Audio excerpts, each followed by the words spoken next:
رسول اللہ یا رسول اللہ یا رسول اللہ یا الحمد للہ رب العالمین والصلاة والسلام على سید الانبیاء واشرف المرسلین وعلى آلہ الطیبین الطاہرین واصحابہ الاکرمین الافضلین وعلى من احبهم وتبعهم بإحسان الى يوم الدین اما بعد فاعوذ باللہ من الشیطان الرجیم بسم اللہ الرحمن الرحیم فصل لربک وانحر صدق اللہ العظیم وبلغنا رسوله النبی الامین الکریم ونحن على ذلك لمن الشاهدين والشاكرين والحمد لله رب العالمين اللهم صل على سيدنا محمد وعلى آله وصحبه أفضل صلواتك وعدد معلوماتك وبارك وسلم.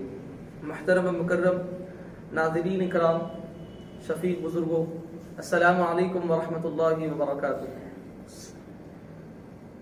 الحمدللہ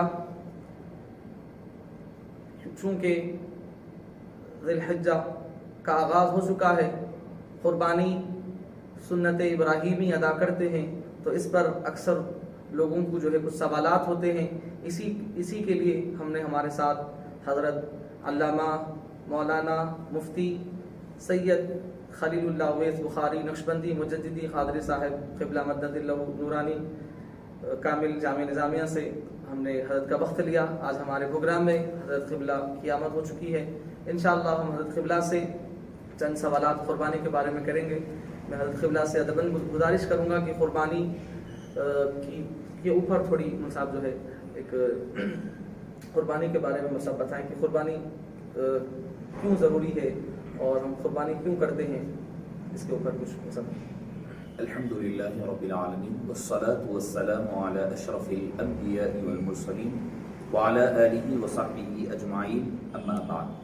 معزز ناظرین کرام، جیسا کہ آپ ہمارے میزبان مولانا شیخ فیروز نقشبندی صاحب مدت فی حضور سے آپ اس پروگرام کی بابت سماعت فرما رہے تھے، اور جس آیہ کریمہ کی تلاوت مولانا نے کی ہے اسی سے اپنی بات کو رکھتے ہوئے کہ فصل لربک وانحر، آپ اپنے رب کے لیے نماز ادا فرمائیے اور قربانی دیجیے. تو چونکہ فعل امر وجوب کا درجہ رکھتی ہے، فعل امر چونکہ دونوں جگہ فصل لربک وانحر دونوں جگہ امر کا صیغہ استعمال ہوا ہے، صلی اور وانحر، تو اس اعتبار سے احناف کے نزدیک علماء احناف فقہاء احناف فرماتے ہیں کہ قربانی دینا ہر مسلمان صاحب نصاب پر واجب ہے، ان کے لیے ضروری ہے. دوسری چیز یہ ہے کہ حبیب داور صلی اللہ علیہ وسلم نے اس پر وعید نازل فرمائی اور فرمایا کہ جو کوئی استطاعت رکھتے ہوئے قربانی نہ دے وہ ہماری عیدگاہ کے لیے نہ آئے. تو اتنی وعید ایک سنت کام کے لیے نہیں ہو سکتی ہے. جب وعید آئی ہے تو اس کا حکم وجوب کا رکھا جاتا ہے. تو قربانی دینا احناف کے نزدیک 10، 11 اور 12 ذی الحجہ کے ایام میں یہ واجب ہے، اور یہ اس قدر اللہ کو پسندیدہ ہے کہ اللہ عز و جل کے نزدیک ان دنوں میں، حالانکہ حج ہو رہا ہے، حالانکہ لوگ مکے میں ہے، مینا میں، عرفات میں، مزدلفہ میں، ان مقدس مقامات پر ہے، اس کے باوجود حبیب دعوت صلی اللہ علیہ وسلم نے فرمایا اللہ عز و جل کے نزدیک ان دنوں میں قربانی سے بڑھ کر کوئی اور پسندیدہ عمل نہیں ہے. اور یہ قربانی کا اضحیہ کا جو کانسیپٹ ہے اور یہ سنت ابراہیمی علیہ السلام ہے، یہ صرف ہماری حد تک محدود نہیں ہے. اس کا آغاز اتنا ہی پرانا ہے جتنا انسانیت کی تاریخ ہے.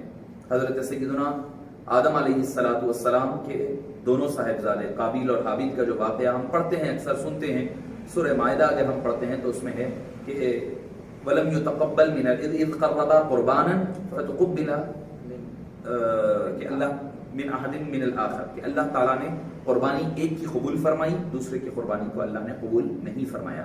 وہیں سے حسد اور جلسی حابیل اور قابیل کے درمیان. اور اس میں بھی کیا کرائٹیریا تھا؟ کرائٹیریا کیا تھا کہ حابیل چونکہ جانور چرایا کرتا تھا، جانور ہوا کرتے تھے اس کے پاس، تو اس نے بہترین عمدہ قسم کا جو بہترین جانور تھا وہ قربانی کر کے لا کر کے اونٹ پہاڑ پر رکھا. اور قابیل چونکہ کھیتی باڑی کیا کرتا تھا، سوکھی ہوئی بالیاں اٹھا کر لایا، سوکھی ہوئی جو آپ کہہ لیں کہ اناج کی جو دالیں ہوتے ہیں وہ اٹھا کر لا کر کے رکھا. تو اللہ تعالیٰ نے چونکہ یہ افضل اور اعلیٰ قسم کی قربانی کو قبول فرما لیا، اور قابیل کا دل چونکہ محبت دنیاوی محبتوں میں بہن کی یا پھر کی لڑکی کی وغیرہ کی جو جو تفاصیل ہمیں ملتی ہے تفصیلات میں جانے کا موقع نہیں، مگر حضرت آدم علیہ السلام کے دور میں بھی قربانی کا موجود رہنا قرآن کریم سے ثابت ہوتا ہے۔ پھر حضرت ابراہیم علیہ السلام کے دور میں تو باضابطہ طور پر قربانی کا آپ نے آغاز فرمایا ہے۔ دراصل کیا انہوں نے تو اپنے بیٹے کو ذبح کرنے کے لیے پیش کیا، وہ تو اللہ عز و جل کی کرم نوازی تھی۔ اللہ تعالیٰ نے حضرت ابراہیم کی اس کوشش کو، اس سعی جمیلہ کو اور ان کی دل کی اس نیت اور ارادے کو قبول فرما کر کے اس کو بدل دیا دمبے یا مینڈے کے ذریعے سے، ورنہ تو ہوتا یہ کہ صبح قیامت تک ایسا نہ ہو جاتا، اگر وہ قبول ہو جاتی تو ہر ایک کے لیے صبح قیامت تک اپنی اولاد کو قربان کرنا اور اللہ کی راہ میں پیش کرنا ضروری ہو جایا کرتا۔ یہ تو مسلمانوں کے لیے ہوگا صاحب، یہ اب عوام الناس جو دوسرے ہمارے جو ہے غیر مسلم بھائی ہے ان لوگوں کی طرف سے اعتراض ہوتا ہے کہ ہم لوگ جو ہے جانوروں کو ذبح کرتے ہیں، جانوروں پر ظلم ہوتا ہے یا دیگر یہ سارے جو ہے سوالات کرتے ہیں، تو اس کے اوپر مطلب یہ اس کی اصل کیا ہے اور اس کا ایک جو بیک گراؤنڈ ہے، مطلب جو اس کے فائدے ہوتے ہیں اس کے نتائج عوام کے لیے بھی ہے، خواص کے لیے بھی ہے، مسلمانوں کے لیے بھی ہے، غیر مسلم کے لیے بھی، ہمارے عید جو ہے ان کے لیے بھی اس کے جو مطلب آگے کے جو ہڈی وغیرہ کے مسائل ہوتے ہیں اور دیگر کے سب کے لیے اس کا جو فائدہ ہوتا ہے اس کے اوپر، کیونکہ ایک آج کل جو ہے مسلمانوں سے کچھ زیادہ جو اس کو سمجھانے کے لیے غیر مسلموں کی بھی ہم آپ کو جو ہے معلوم کرنا چاہیے کہ ان کے لیے ہماری عید کا کیا فائدہ ہے۔ دیکھیے دراصل یہ ہے کہ یہ صرف مسلمانوں کے ساتھ قربانی کا جو کانسیپٹ ہے صرف مسلمانوں کے ساتھ خاص نہیں ہے۔ اگر آپ ہمارے ہندو بھائیوں کے پاس دیکھ لیں تو ان کے پاس بھی بلی چڑھانے کا ایک کانسیپٹ ملتا ہے، وہ بھی جانور ذبح کرتے ہیں، ان کے پاس بھی بکرا ذبح ہوتا ہے، بڑا جانور بعض مقامات پر ہوتا ہے، بعض اکثر مقامات پر بکرے کی قربانی تو نہ کہا جائے بلکہ ان کے اپنے جو بھی ان کا ریت اور روایات ہیں اس کے تحت وہ بھی اب جانوروں کی قربانی دیتے ہیں، بلی چڑھانا جس کو کہا جاتا ہے۔ ابھی تو یہ جانور کی بات ہو رہی ہے، وہ تو کبھی کبھی بلی کے نام پر کبھی انسانوں کو بھی چڑھا دیا کرتے ہیں، لڑکیوں کو چڑھایا جاتا ہے۔ بہرحال اب رہی بات کہ جانوروں پر ظلم ہونے اور کرنے والی بات جو کرتے ہیں، وہ میں سمجھتا ہوں کہ موجودہ دور میں پڑھے لکھے لوگ نہیں ہوں گے، یا پھر ذہنی طور پر آدمی کا علم سے پڑھا لکھا ہونا اصل پڑھا لکھا نہیں ہے۔ سوچ اور فکر اگر بڑی ہوگی تو اصل وہ پڑھا لکھا ہوتا ہے۔ مثال کے طور پر اگر کوئی یہ کہہ رہا ہے کہ بھئی جانور پر ظلم ہو رہا ہے، جانور کو قتل کر رہے ہیں، چلیں ٹھیک ہے، آپ کہیں گے کہ میں کوئی بھی نان ویج نہیں کھاتا، نہ چکن کھاتا ہوں، نہ مٹن، نہ بیف، نہ فش، کوئی بھی نہیں، مارنے والی بات ہی نہ ہو۔ تو میرا سوال یہ ہے کہ باٹنی کا اور اگر کوئی سائنس کا کوئی اسٹوڈنٹ ہے تو وہ اس بات کو میری تائید کرے گا کہ ہر چیز میں جان ہوتی ہے۔ پتا ہے، پالک کو جب آپ جھاڑ سے توڑ رہے ہیں تو اس کو بھی تو ختم کر رہے ہیں۔ ٹماٹر کو آپ جھاڑ سے، بھئی اس میں جان ہے تبھی تو اس کے اندر بڑھ رہا ہے، اس کو پھل لگ رہے ہیں، ترکاریاں لگ رہی ہے، پھول لگ رہے ہیں، کب لگتے ہیں؟ جب اس کے اندر جان ہے۔ تو جان جب اس میں ہے تو آپ ٹماٹر بھی توڑتے ہیں جھاڑ سے تو آپ اس کو بھی تو قتل کر رہے ہیں۔ دانا، آپ چاول کا دانا زمین سے نکال رہے ہیں تو اس کا تعلق جو پہلے جڑوں سے لگا ہوا ہے زندگی سے، وہ زندگی سے علیحدہ کر رہے ہیں۔ تو اللہ نے ہر چیز کو انسان ہی کے، دیکھیے ساری کائنات اللہ نے انسان کے لیے بنایا ہے، انسان کو اپنی بندگی اور پہچان کے لیے بنایا، اپنی معرفت کے لیے بنایا۔ ہر چیز تیرے لیے ہے، تو میرے لیے ہے، یہ مقصد ہے زندگی کی، حیات کا۔ اور اسی وجہ سے سائنٹیفکلی اگر آپ دیکھیں تو کئی جوابات ہو سکتے ہیں۔ کچھ جانور وہ ہوتے ہیں صرف جو گوشت کھایا کرتے ہیں، گوشت وغیرہ کھاتے ہیں، ہڈی گوشت وغیرہ، تو ان کے لیے اللہ نے نوکیلے دانت رکھے ہیں۔ اور کچھ جانور وہ ہے جو ترکاری وغیرہ کھاتے ہیں، ان کے بالکل فلیٹ جو گھسے ہوئے دانت ہوتے ہیں ویسے رکھے ہیں اللہ نے ان کے لیے۔ مگر انسان کو اللہ نے دونوں قسم کے دانت دیے ہیں۔ یہ خود ثابت کرتا ہے انسان کو اللہ نے بنایا ہی اسی لیے یہ دانت کہ وہ بھی کھائے یہ بھی کھائے۔ کوئی ایسا نہیں ہے کہ گوشت کھانا فرض یا واجب نہیں ہے، مگر چونکہ نبی کریم صلی اللہ علیہ وسلم کی ایک مرغوب غذا بھی ہے اور انسان کے جسم کو ہر چیز کے پروٹین وغیرہ کی ضرورت ہوا کرتی ہے، تو انسان کی جسم کا حصہ بھی ہے اور ضرورت بھی ہے۔ اب اگر کوئی نہیں کھاتا ہے تو ہم اس پر اعتراض نہیں کر رہے، وہ اس کی اپنی مرضی ہے، مگر اسے یہ سوچنا چاہیے اگر وہ ترکاریاں بھی کھا رہا ہے، دودھ بھی پی رہا ہے، ٹھیک ہے، گھی بھی کھا رہا ہے، تو ساری چیزیں کہیں نہ کہیں جا کر کے کسی کو ختم کر کر کے ادھر لایا جا رہا ہے۔ دوسرا سوال صاحب، یہ اکثر جیسے ہی ذی الحجہ کا آغاز ہوتا ہے تو ایک بڑا سوال چلتا ہے کہ بھئی ناخن نہیں کاٹے، بال نہیں کاٹے، یہ سنت ہے، واجب ہے، مستحب ہے اس کا؟ اور اگر جو کاٹ دے، اگر ذی الحجہ یعنی کہ جو ایام شروع ہو گئے قربانی کی، جیسے کہ 1 تاریخ چاند کا آغاز ہو گیا، اس کے بعد اگر کوئی صاحب نصاب اس کے اوپر قربانی واجب ہے، اگر وہ کاٹ لے تو کیا اس سے ان کی قربانی میں کچھ اثر پڑے گا؟ معزز ناظرین کرام، دراصل یہ مسلم شریف کی حدیث پاک ہے جس میں کتاب الاضحیہ میں حبیب دعوت صلی اللہ علیہ وسلم نے ارشاد فرمایا ہے جو کوئی قربانی کرنے کا ارادہ رکھتا ہے تو اسے چاہیے کہ وہ اپنے ناخن اور بال چاند کے دکھنے کے بعد سے لے کر قربانی تک نہ کاٹے. تو یہ افضلیت والی بات ہے اور یہ وجوب کا درجہ نہیں رکھتی بلکہ یہ استحباب یعنی مستحب ہے، ریکمینڈڈ ہے. اگر کوئی آدمی اپنے بال غلطی سے کاٹ لے یا جان بوجھ کر، ہو سکتا ہے کہ اس کے بال اتنے بڑھ گئے ہیں وہ پہلے 30 دن سے نہیں کاٹتے آیا تھا، اگر یہ ہوگا تو 40 دن کا عمل بھی پورا ہو جائے گا، تو چونکہ جس کے بارے میں آپ صلی اللہ علیہ وسلم نے وہاں پر بھی وعید ہے پھر، تو اس وجہ سے ایسی کوئی صورتحال آ جاتی ہے یا کوئی کسی کا ناخن ٹوٹ گئے ہیں تو اب لازم بات ہے اس کو نکالنا پڑے گا، یا کوئی ایسی چیز پرابلم آ گیا ہے بال نکالنا، کوئی سرجری ہے کسی کی تو برین وغیرہ کی سرجری ہے تو اس کے لیے بال داڑھی وغیرہ کے سارے بال نکال دیے جاتے ہیں، ایسی کوئی صورتحال ہے تو اس میں بلا کراہیت جائز ہے بال کا کاٹنا. البتہ یہ ہے کہ بہتر یہ ہے، ثواب کا باعث یہ ہے چونکہ حجاج کرام کے ساتھ مشابہت بھی ہو جائے گی، حدیث پاک پر عمل بھی ہو جائے گا، اسی لیے نبی کریم صلی اللہ علیہ وسلم نے ارشاد فرمایا تو یہ عمل مستحب عمل ہے، بہتر ہے کہ کیا جائے، ناخن اور بال نہ کاٹے جائیں جو قربانی دے رہے ہیں. اگر جو قربانی نہ بھی دے رہے ہیں نہ کاٹیں گے تو کوئی، میں نے سمجھتا کہ کوئی ان کو مذائقہ اور مسئلہ ہے، اور قربانی ہو جانے کے بعد بال اور ناخن کاٹے جا سکتے ہیں. اگر کسی نے کاٹ لیا تو ان کی قربانی پر اس سے کوئی اثر نہیں ہوگا. اب جو قربانی نہیں کر رہے وہ لوگ بھی، ان کو بھی کچھ نہ کچھ ثواب ملے گا نہیں کاٹیں گے. ہاں وہ سب چونکہ اب یہ چونکہ حبیب پاک صلی اللہ علیہ وسلم نے اس کی ایک ریزن یہ بتائی کہ حجاج کرام کے ساتھ مشابہت، تو اگر قربانی نہیں دے رہے ہیں تو کم سے کم یہ حجاج کرام کے ساتھ مشابہت ہو جائے گی ثواب کی نیت سے. ثواب کی نیت سے. البتہ ایک ہمارے پاس جو ہم کچھ سالوں سے دیکھنے میں آ رہا ہے کہ جیسے ہی قربانی ہو رہی ہے ہم لوگ سمجھ رہے ہیں کہ بھائی بہت زیادہ ضروری ہے، جا کر پورے بال جیسا حلق کرواتے ہیں، بال چکنی ہنڈی کروانا جس کو ہم کہتے ہیں ویسا کروا رہے ہیں. تو یہ بھی میں نے سمجھتا کہ کوئی اس کا کوئی تعلق شرعی طور پر ہے یا ثواب کا باعث ہے. وہ حجاج کرام کے لیے حلق وغیرہ کروانا. اگر قربانی ہو گئی ہے، ناخن بال بڑے ہوئے ہیں، اگر آپ کاٹنا چاہ رہے ہیں تو کٹ کر سکتے ہیں، ورنہ تو اجازت ہے مگر ایسی کوئی فرض یا واجب نہیں ہے یا کوئی باعث ثواب کام نہیں ہے کہ امیڈیٹلی قربانی ہوتے آپ بھاگ رہے ہیں، باہر کے جا کر حلق کروا رہے ہیں. وہ حج کے لیے کے ساتھ خاص ہے. قربانی کس پر واجب ہے؟ پہلے تو قربانی مسلمان ہونی چاہیے، جس بندے پر بھی ہے وہ مسلمان ہو. دوسری چیز، اب آج وہ مسلمان یعنی عید کے دن سے قبل جو مسلمان ہو گیا ہے اس کے اوپر قربانی واجب ہے. نمبر 2، عاقل ہو، عقل والا ہو، مجنون پاگل دیوانے پر قربانی واجب نہیں ہے. بالغ ہو، نابالغ پر قربانی واجب نہیں. قول مفتیٰ کے تحت یعنی جس پر کہ فتویٰ دیا گیا ہے، جس قول پر فتویٰ دیا گیا اس کو مفتیٰ بھی قول کہا جاتا ہے. تو بالغ چاہے نابالغ ہے بچہ، مالدار ہے، اگر وہ دے دیتے ہیں اس کے بڑے تو ثواب ملے گا، اگر نہیں دیتے ہیں تو کوئی عذاب وغیرہ نہیں ہوگا. نابالغ پر قربانی واجب نہیں ہے. صاحب نصاب ہونا، صاحب مالک ہونا یعنی اسپیسیفک مال اور نصاب کا آدمی مالک ہو تو اس کے اوپر بھی قربانی واجب ہے. یعنی ان تین ایام میں 10، 11 اور 12 کے دنوں میں آدمی اگر صاحب نصاب ہے، مسلمان ہے، عاقل ہے، بالغ ہے، تو ایسی صورتحال میں ان آدمیوں پر مال کی قربانی اور آزاد ہونا، مقیم ہونا. ہاں ایک اور شرط ہے کہ مقیم رہنا.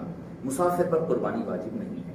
اگر کوئی سفر، حالت سفر میں ہے، حج کو گئے تھے اور حج میں مقیم نہیں ہے بلکہ مسافر ہے، تو ایسی صورتحال میں ان کے اوپر قربانی واجب نہیں ہوگی. اگر وہ وہاں جا کر مقیم بن جاتے ہیں تو وہ حج کا دم شکر علیحدہ دیں گے اور قربانی کا جانور ایک علیحدہ دینا پڑے گا. دونوں الگ الگ دینا پڑے گا. اصل میں وہ قربانی نہیں ہے. جی بات آپ آئی ہے تو میں تھوڑی وضاحت کر دوں اس پر. دراصل وہ قربانی نہیں کہلائی جاتی جو حج میں دیا جاتا ہے. جی حج دراصل مجھے یاد نہیں آ رہی ہے کہ کون سی تفسیر میں نے پڑھی ہے کہ فمن لم یجد فصیام ثلاثۃ ایام کی تفسیر، وہ آیت کی تفسیر کے تحت یہ بات لکھی ہے کہ پہلے امتوں میں حج کو آتے تو صرف تنہا حج کرنا ہوتا. جی عمرہ نہیں کر سکتے تھے. عمرہ نہیں، حج کے لیے علیحدہ آنا، عمرے کے لیے علیحدہ آنا. مگر حبیب دعوت صلی اللہ علیہ وسلم کے صدقے و طفیل اللہ تعالیٰ نے حج کے ساتھ عمرہ کرنے کی اجازت مرحمت فرمائی. تو یہ جو دونوں کو ملانے کی جو اللہ تعالیٰ نے ہمیں آسانی عطا فرمائی ہے، اس کے شکرانے میں دم دیا جاتا ہے، اس کا نام ہے دم شکرانہ. اس قربانی کو دم شکرانہ کہا جاتا ہے. اور وہ بھی حج تمتع اور حج قران والوں کے لیے ہے. حج افراد جو تنہا حج کرتے ہیں ان کے لیے نہیں ہے. وہ جو قربانی اور جو مطلب جو عمرہ اور حج ایک ساتھ ملا کر ہم جو کرتے ہیں، جیسے کہ حج تمتع میں ہوتا ہے، حج قران میں ہوتا ہے، حج افراد میں نہیں ہوتا. حج افراد صرف تنہا حج ہوتا ہے. تو کیونکہ وہ مقامی لوگ ہوتے ہیں، وہ کبھی بھی آ کر کے عمرہ کر سکتے ہیں، تو ان کے لیے عمرہ کرنے سے روکا گیا، صرف تنہا حج کریں گے چلے جائیں گے، تو ان کے لیے قربانی نہیں ہے، یعنی واجب نہیں ہے، مستحب ہے، اگر وہ دینا چاہے تو ثواب ہے، نہ دے تو کوئی مسئلہ نہیں ہے۔ حج تمتع اور حج قران دونوں میں عمرہ ہوتا ہے پھر حج ہوتا ہے، تو دونوں ایک ہی سفر میں ہو جاتے ہیں، تو اس کے شکرانے میں یہ دونوں لوگ قربانی دیتے ہیں، یعنی دم شکرانہ دیتے ہیں اللہ کے اس انعام کی شکر میں۔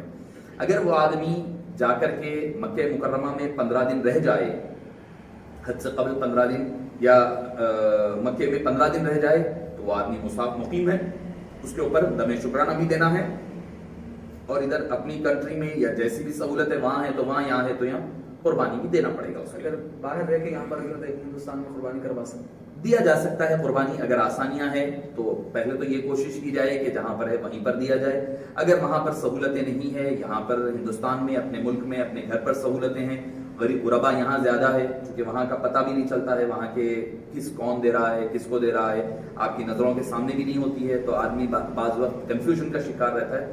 ایسی صورتحال میں اپنے ملک میں اگر کوئی دیتا ہے تو اس کے دینے میں کوئی قباحت نہیں۔ کیا قرض لے کر قربانی کر سکتے ہیں؟ دیکھیے، قرض لے کر کے قربانی اگر آدمی مقروض ہے اور اس کا قرض اتنا زیادہ ہے کہ آدمی صاحب نصاب تک نہ پہنچے، نصاب میں عرض کر دوں کہ شمال کی جانب سے، شمالی کے علماء جو ہیں ان کی جانب سے 7.5 تولے سونے اور 52.5 تولے چاندی کا نصاب ہے۔ ہمارے پاس علماء جامع نظامیہ کی جو تحقیق ہے وہ 425 یعنی 425 گرام 285 ملی گرام چاندی اگر کسی کے پاس ہے، یا پھر 60 گرام سونا 755 ملی گرام سونا اگر ہے کسی کے پاس۔ سونا تو ٹھیک ہے، چاندی کی مقدار ہم لے لیتے ہیں کیونکہ دونوں میں جو ہے اقرب جو ہوتا ہے، سب سے کم مقدار والی چیز جو ہوتی ہے اس کا اعتبار کیا جاتا ہے۔ تو اگر کسی کے پاس 425 یعنی 42 تولے چاندی، 42 تولے اگر کسی کے پاس چاندی ہے، 42.5 اگر کسی کے پاس ہے، تو وہ آدمی آج کے ریٹ کے حساب سے قربانی کا مستحق ہوگا۔ اور اگر آپ لگا لیں تو میں سمجھتا ہوں کہ پر گرام پر تولہ اگر آپ دیکھ لیں تو 350-400 روپے تولہ ہوگی چاندی بمشکل آج کے دور کے حساب سے۔ تو اگر آدمی لگا لے، تو اگر کسی کے پاس اپنی ضروریات زندگی سے، ضرورت کے مہینے کے اخراجات وغیرہ کے علاوہ اگر کسی کے پاس 35-40 ہزار روپے زیادہ ہے تو اس کے اوپر قربانی واجب ہے، یا سونا ہے یا چاندی ہے۔ اگر کسی کے پاس قرضہ ہے، کسی کے پاس ملکیت ہے 2 لاکھ کی اور قرضہ ہے 1 لاکھ کا، قرضہ نکالنے کے بعد بھی اگر آدمی کے پاس 1 لاکھ روپیہ بچتا ہے تو ایسی صورتحال میں وہ آدمی کے اوپر قربانی واجب ہوگی۔ اور آپ جیسا فرما رہے ہیں کہ قرضہ لینا، اب قرضہ لینے کی شکل یہ بن سکتی ہے کہ آدمی کے پاس پیسہ بہت زیادہ، قرضہ لینے میں تو بڑی بڑی انڈسٹریز بھی آ جائیں گی جو کروڑوں کا قرضہ لیتی ہے، بڑی بڑی امبانی وغیرہ وغیرہ بڑی بڑی کمپنیز ہیں، ان کے بھی کروڑوں کے قرضے ہوتے ہیں، تو وہ نہیں دیکھا جائے گا۔ دیکھا یہ جائے گا کہ بھئی آپ قرضہ تو لے رہے ہیں مگر کیا ایٹ دا سیم ٹائم آپ کے پاس ایسیٹس کیا ہے، اندر ہینڈ آپ کے پاس ایسیٹس کتنے ہیں، کیا ہے۔ اگر وہ ایسیٹس آپ کے قرضے سے بڑھ کر ہے تو قرضہ تصور نہیں کیا جائے گا۔ ظاہری طور پر تو قرضہ تصور کیا جائے گا مگر حقیقی معنوں میں وہ قرضہ نہیں ہوگا۔ اگر کوئی عام آدمی ہے، اگر وہ قرضہ لے کر کے کر رہا ہے اور اس کو یقین ہے کہ بھئی میرے پاس دوسرے چیزیں ہیں، سونا ہے وہ بیچنا نہیں چاہ رہا ہے، کسی سے قرضہ لے کر کے مکمل کر بعد میں ادا کر رہا ہے، تو ایسی صورتحال میں وہ آدمی قربانی قرضہ لے کر کے بھی کر سکتا ہے۔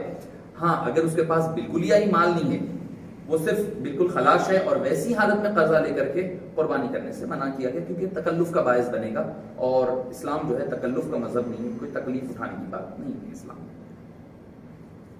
قربانی کے جانور میں عقیقہ بھی کر سکتے ہیں؟ جی، قربانی کے جانور میں عقیقہ ہو سکتا ہے۔ اگر مثال کے طور پر ایک گائے ہے، آپ بڑا جانور ہے، بیل وغیرہ ہے جس میں 7 حصے ہوا کرتے ہیں، 4 حصے ہو گئے ہیں یا 3 حصے ہو گئے ہیں اور 2 حضرات کا عقیقہ کرنا چاہ رہے ہیں، تو آپ گائے میں 7 حصوں میں 3 حصے قربانی کے اور 2 مرد حضرات کے اگر ہے 2 حصے ہیں تو ملا کر کے قربانی کی جا سکتی ہے۔ عقیقے کو قربانی کے ساتھ اور قربانی کے ایام میں ملایا جا سکتا ہے، اس میں کوئی شرعاً قباحت نہیں۔ قربانی کے لیے مال کا ہونا کتنا شرط ہے؟ جیسے عاجز نے ابھی عرض کیا ہے کہ اگر 52.5 تولے 42.5 گرام اگر کسی کے پاس چاندی ہے نظامی علماء کے مطابق اور شمال کے مطابق 52.5 تولے 52.5 اگر تولے چاندی کسی کے پاس ہے یا اس کی اتنی قیمت کسی کے پاس ہے تو اس کے اوپر قربانی واجب ہے. یعنی اپنی ضروریات زندگی سے زیادہ کا مال، اتنا مال اگر کسی کے پاس ہے جو صدقہ فطر، اور ایک شرط ہے اس میں، زکوٰۃ کے لیے شرط یہ ہے کہ 1 سال کا گزرنا شرط ہے، مگر قربانی اور صدقہ فطر کے لیے سال کا گزرنا شرط نہیں ہے. اگر آج صبح میں میرے پاس 10 تاریخ کے دن پیسے آ گئے تو میرے اوپر قربانی واجب ہے. 11 کے دن آ گئے تو 11 کے دن واجب ہے، 12 کے دن آئے تو 12 کے دن واجب ہے. دونوں بھائی مل کے کاروبار کرتے ہیں تو دونوں بھائی الگ الگ قربانی دیں گے یا ایک جنے ملا کے ایک جگہ دیتے سکتے ہیں؟ اگر دونوں بھائی ایک ساتھ کاروبار کر رہے ہیں اور دونوں کی اپنی اپنی مالیت علیحدہ ملکیت الگ پراپرٹی ڈسٹریبیوٹ کر لے رہے ہیں، یعنی اتنا نفع یا نفع میں سے تم اتنا لو گے میں اتنا لوں گا، 50 آپ کا 50 میرا، ڈیوائڈ کر کے اگر آپ لے رہے ہیں، ڈیوائڈ کر کے لے رہے ہیں اور علیحدہ چل رہا ہے تو پھر ہر ایک کے لیے علیحدہ دینا ہوگا صاحب نصاب. اب اسی طرح ایک مسئلہ یہ آئے گا کہ شوہر کما رہے ہیں، چونکہ بیوی کا شوہر کا ایک ہی ہوتا ہے، حالانکہ ہونا تو یہ چاہیے کہ شوہر اپنے مال کی اپنی قربانی دے گا، بیوی اپنی قربانی دے گی، مگر ہمارے پاس ہوتا یہ ہے کہ سارا ایک ہی جگہ ہوتا ہے. تو شوہر کما رہے ہیں تو بیوی کا مال بھی چونکہ سونا وغیرہ انہی کے اختیار میں ہوتا ہے تو وہ اپنی قربانی علیحدہ کریں گے. بیوی حالانکہ کما نہیں رہی ہے، علیحدہ نہیں ہے، مگر اس کے باوجود اس کی علیحدہ قربانی دینی پڑے گی چونکہ دونوں صاحب مال ہیں. تو اسی طرح اگر دونوں صاحب مال ہے تو دونوں کی علیحدہ قربانی دینی پڑے گی. کیا بد مذہب سے قربانی کروا سکتے ہیں؟ بد مذہب سے مراد بد عقیدہ یا پھر کوئی غیر مسلم؟ غیر مسلم حضرات سے قربانی ذبح کرانے والی بات کہہ رہے ہیں؟ ذبح کروانے کے لیے نہیں، نہ کیا جائے. اہل اسلام اور اہل دین حضرات ہی سے جانور کو ذبح کروایا جائے، چونکہ لازمی بات ہے کہ اس کو قربانی کی اہمیت، طریقہ کار اور وغیرہ ساری تفصیلات کا علم نہیں ہوتا ہے. تو اہل دین کے ساتھ اور اس میں بھی پھر خوش عقیدہ حضرات کے ساتھ کروانا یہ زیادہ افضل اور اولا ہے. اور خوش عقیدہ حضرات اگر نہ بھی ہو تو چلے اہل اسلام ہے، اہل دین، اہل کلمہ اور اہل قبلہ ہے تو پھر بھی مانا جا سکتا ہے، مگر اہل غیر مذہب کے حضرات کے ساتھ قربانی کرانا درست نہیں.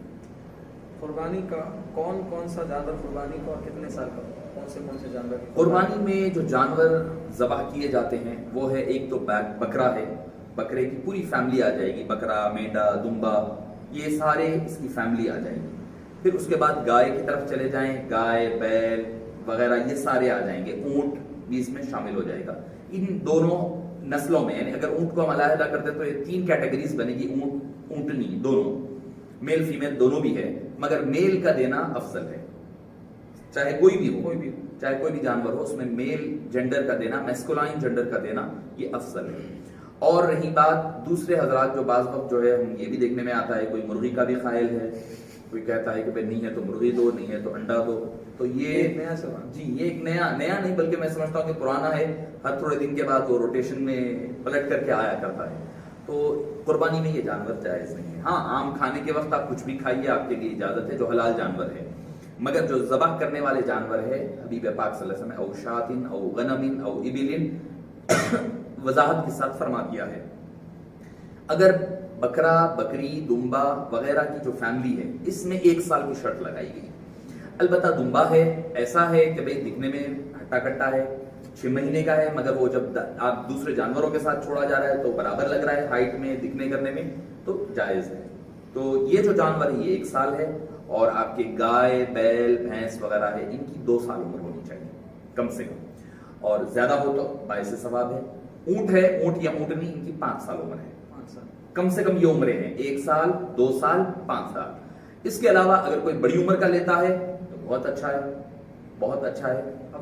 افضل اسی میں ہے کہ وہ زیادہ عمر کا لیا جائے، اس میں خوبصورتی دیکھی جائے گی. جیسے میں نے اپنی بات کا آغاز بھی یہیں سے کیا تھا کہ حابیل نے خوبصورت چیز کو پیش کیا تھا قربانی میں.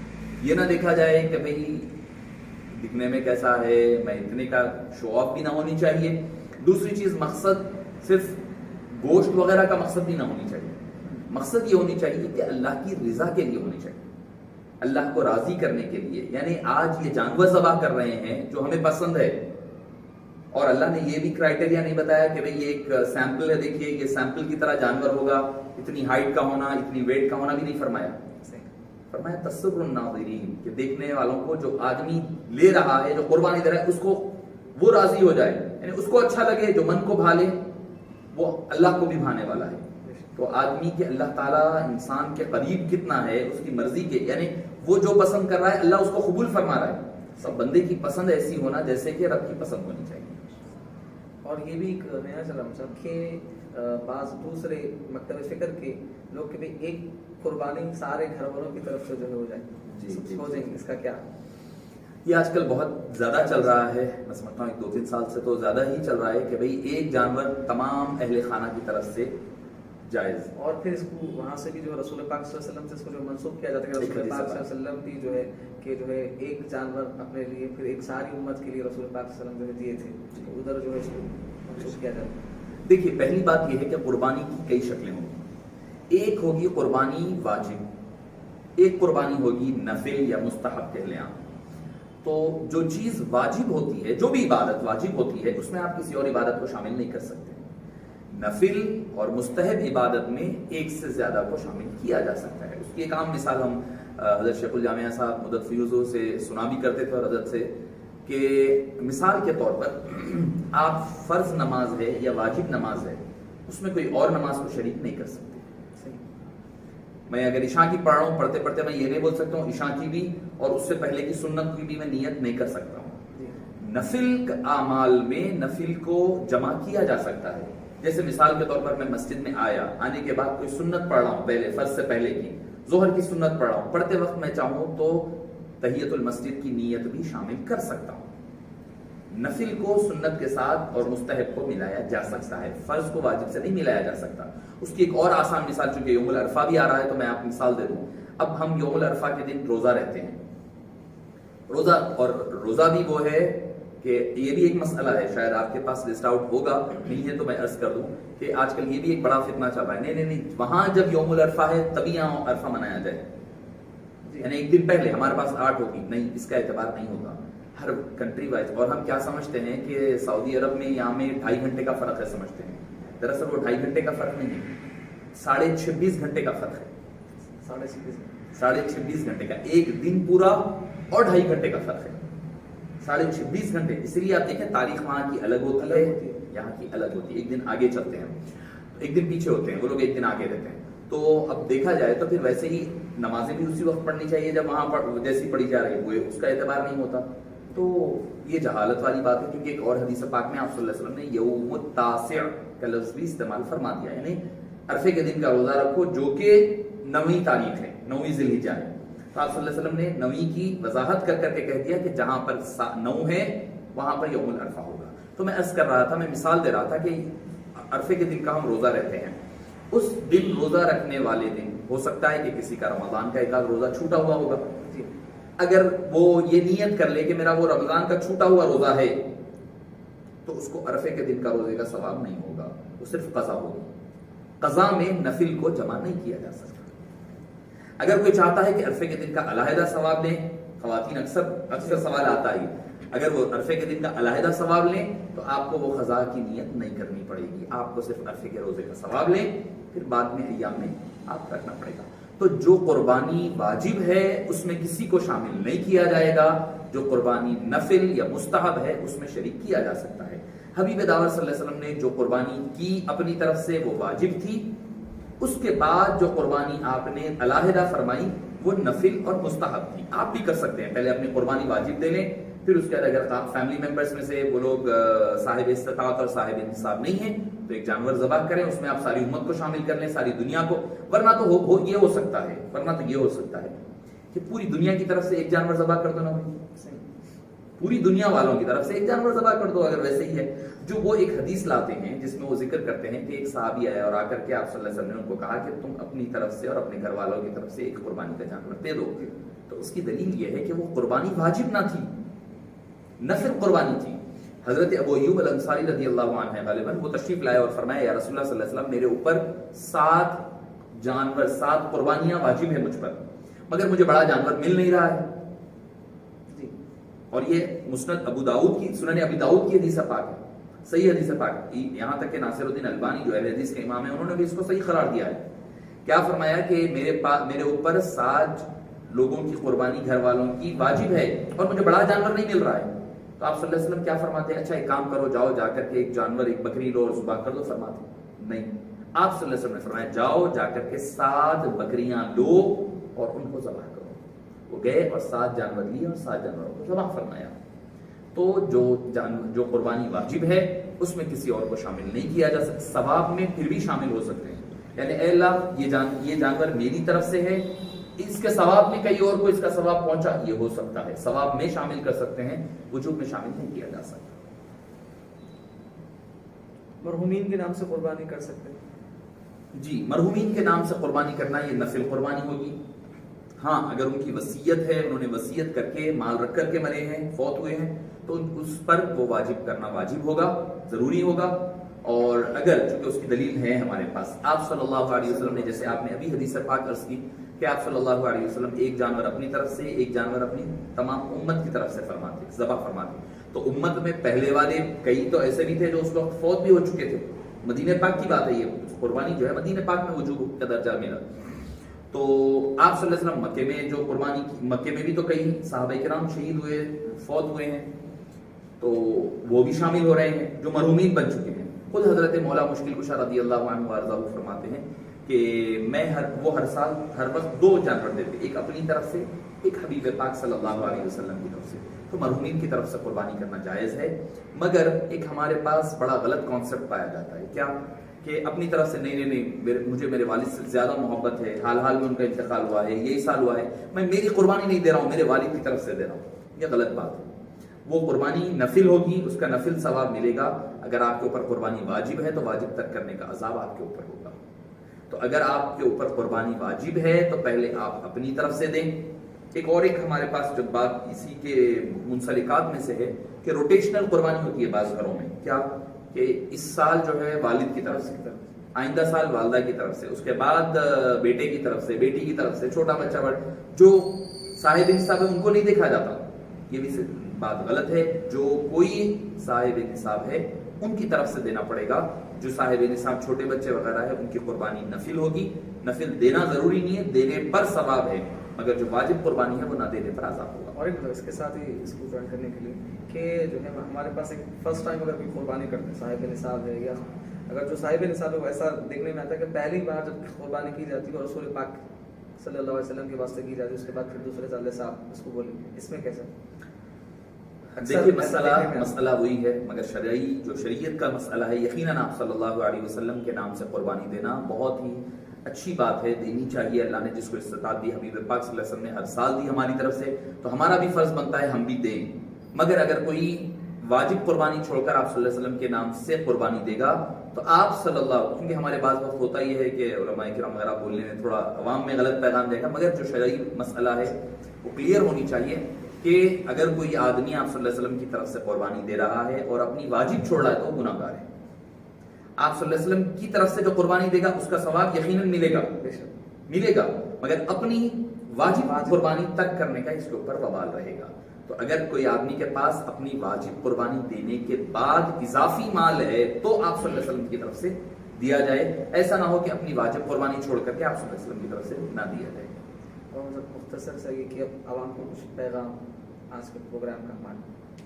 دیکھیے معزز سامعین کرام، پہلی بات یہ کہ بھئی اس قسم کے مسائل، خاص طور پر ہمارے پاس، ہم فضائل تو بہت سنتے ہیں، ہر معاملے میں ہم فضائل سن کر بہت سن چکے ہیں. ہمیں مسائل کی طرف توجہ دینے کی ضرورت ہے کہ مسائل چونکہ آج کے دور میں ہم دیکھ رہے ہیں کہ نوجوان طبقہ ہے راہ راست سے، ان کو نہیں پتا، کیونکہ انٹرنیٹ پر سرچ کریں گے کوئی مسئلہ صحیح بھی ملے گا، کوئی غلط بھی ملے گا، اسی کو فالو کر رہے ہیں. تو میں مولانا کو اس پروگرام کے لیے مبارکباد پیش کروں گا. اور یہی مقصد ہے قربانی کا، یوم الاضحیہ کا مقصد کیا ہے؟ مقصد یہ ہے کہ آج آپ اللہ کے حکم پر سنت ابراہیمی کے مطابق، اور ہونی بھی یہی چاہیے، سنت ابراہیمی کے مطابق نہیں ہونی چاہیے. نام نمود کے لیے میں اتنے ہزاروں کا خریدا، اتنے لاکھوں کا خریدا، یہ کچھ دکھاوا نہیں ہے. ہر ایک زبان پر سوال کتنے کلو گوشت نکلا، ارے بھائی کیا کرنا ہے آپ کو؟ جتنا بھی نکلا ہوگا اللہ قبول فرما لے تو وہ اصل بات ہے، اصل مقصد ہے. لن ينال الله لحومها ولا دماؤها ولكن يناله التقوى منكم. کہ نہ اللہ کے پاس ہمارا گوشت پہنچتا ہے، نہ جانوروں کا گوشت یا خون پہنچتا ہے. کیا چیز پہنچتی ہے؟ دلوں کا تقوی. یعنی آپ جس نیت کے ساتھ آپ نے قربانی کی ہے وہ تقوی، وہ نیت اللہ کے دربار میں پہنچتی ہے. خون گوشت سب ہم کھا رہے ہیں، ہمارے ہی گھروں کی زینت بن رہا ہے، کھا رہے ہیں، فریج بھر کر کے مہینوں تک رکھ رہے ہیں، ٹھیک ہے، اللہ نے ہمیں اجازت دی، اور یہ بھی اجازت صرف اور صرف حبیب پاک صلی اللہ علیہ وسلم کے صدقے و طفیل میں دی ہے، ورنہ تو 3 دن کے اندر کھانا ختم کرنا تھا گوشت، مگر حبیب دعوت صلی اللہ علیہ وسلم نے اجازت مرحمت فرمائی، کھاؤ، رکھو، سکھا لو، مرضی آپ کی. تو ہم ایون اس کے پائے بوٹی کوئی چیز نہیں چھوڑے، ہر چیز کھا رہے ہیں. تو معزز سامعین اکرام، اللہ نے جب دیا ہے تو اس کا شکر ادا کریں، اور کوشش یہ کریں کہ یہ ذہن میں رکھیں کہ آج جانور ذبح کر رہے ہیں، مال خرچ ہو رہا ہے، کل اگر ضرورت پڑے گی تو اپنی جان بھی دین اسلام کے لیے قربان کرنے کے لیے حقیقی معنوں میں تیار رہنا. یہی اضحیہ کا اور یہی سیرت سیدنا ابراہیم علیہ السلام کی زندگی کا مقصد ہے. صلی اللہ تعالی وسلم علی سیدنا محمد و آلہ وصحبہ اجمعین والحمد للہ.